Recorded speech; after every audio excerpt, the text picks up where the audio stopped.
What's up, everybody? I'm back with a follow-up review on the UAG Monarch case for the iPhone 13 Pro. I've changed my mind. Let's talk about it.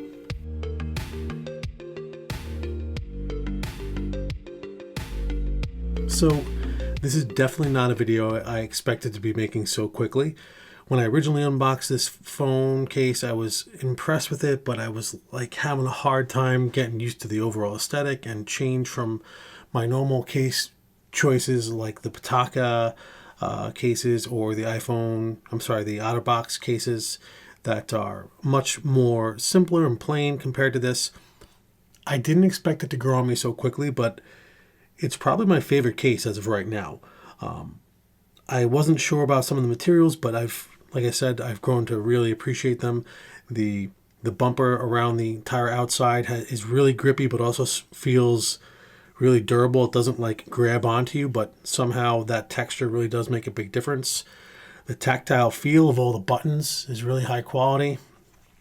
The cutouts on the bottom are perfect. There's no problem getting your cables in there to charge the phone. And if you saw my last review, I have this super low quality wireless charger, and it turns out the problem wasn't the phone case impeding with the charging ability. It's this knockoff charger I was using. I switched to something a little higher quality and have no problems at all. Charging my phone with this case attached to it at work and in the car has not been a problem for wireless QI charging. So I was definitely wrong on that. I'm glad that wasn't the case at all, because this thing is definitely growing on me, and not being able to wireless charge would have been a shame. If you're worried about this case feeling big or bulky, it's definitely something you have to get used to, especially if you've been rocking something really thin like an Aramid case or something along those lines. But it's a nice change of pace. It's got a different, the geometry and the lines of the case itself really make the phone feel different and new in your hand. If you're like me and you swap your cases out all the time, this is definitely one that I'm going to be keeping in my portfolio of cases.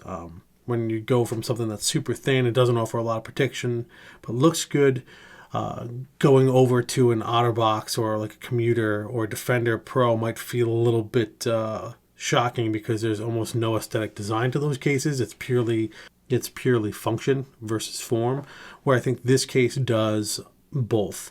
It looks cool, it has a great feel, it's got some cool talking points, and obviously with a 20-foot drop protection rating, 6 meters, it has the function very clearly. So while it looks good, it feels good in the hand, it's also going to serve its main purpose, which is to protect your phone from dropping on the ground, and give it a fighting chance at surviving.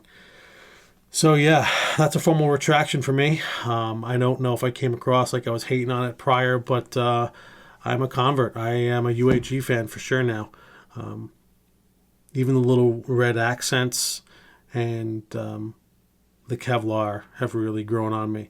You don't really come in contact with that very much unless you're reaching for it to feel it. It's something that you don't even really notice, because there is a significant elevation difference here between this material and that material. I also can't tell if this is metal or not. If it's plastic, they did a really good job at making it, and if it's metal, it's perfect. Either way, I really like it. I don't think it's metal, because I'm thinking that would really impede the wireless charging, but the fact that I can't tell is a good sign. I would say really the only thing I don't like about the case now, after having rocked it for a few days, are the little bolts. If they're functional, so be it, but if they're there just to be there, I probably would have left it out, but that's a very minor thing to care about. Again, all the cutouts are great. The tactileness of the buttons is perfect. They raised them up a little bit. What I'm interested in is why there's little vents here. I'm not sure if that's coming out on camera, but underneath the volume up and down, there's like a little cutout there. Maybe just a tactile thing, or make it so it's clicky. Or it might also have to do with getting the case on, allow it to flex a little bit more. Getting to the rocker is not a problem whatsoever. So yeah, if you're thinking about the UAG case and you don't mind plunking down a bunch of money, this is definitely a solid win, in my personal opinion. It also looks really cool on camera. So let me know what you think. If you have a UAG case or you're thinking about getting one, hit me up in the comments. Let's talk about it.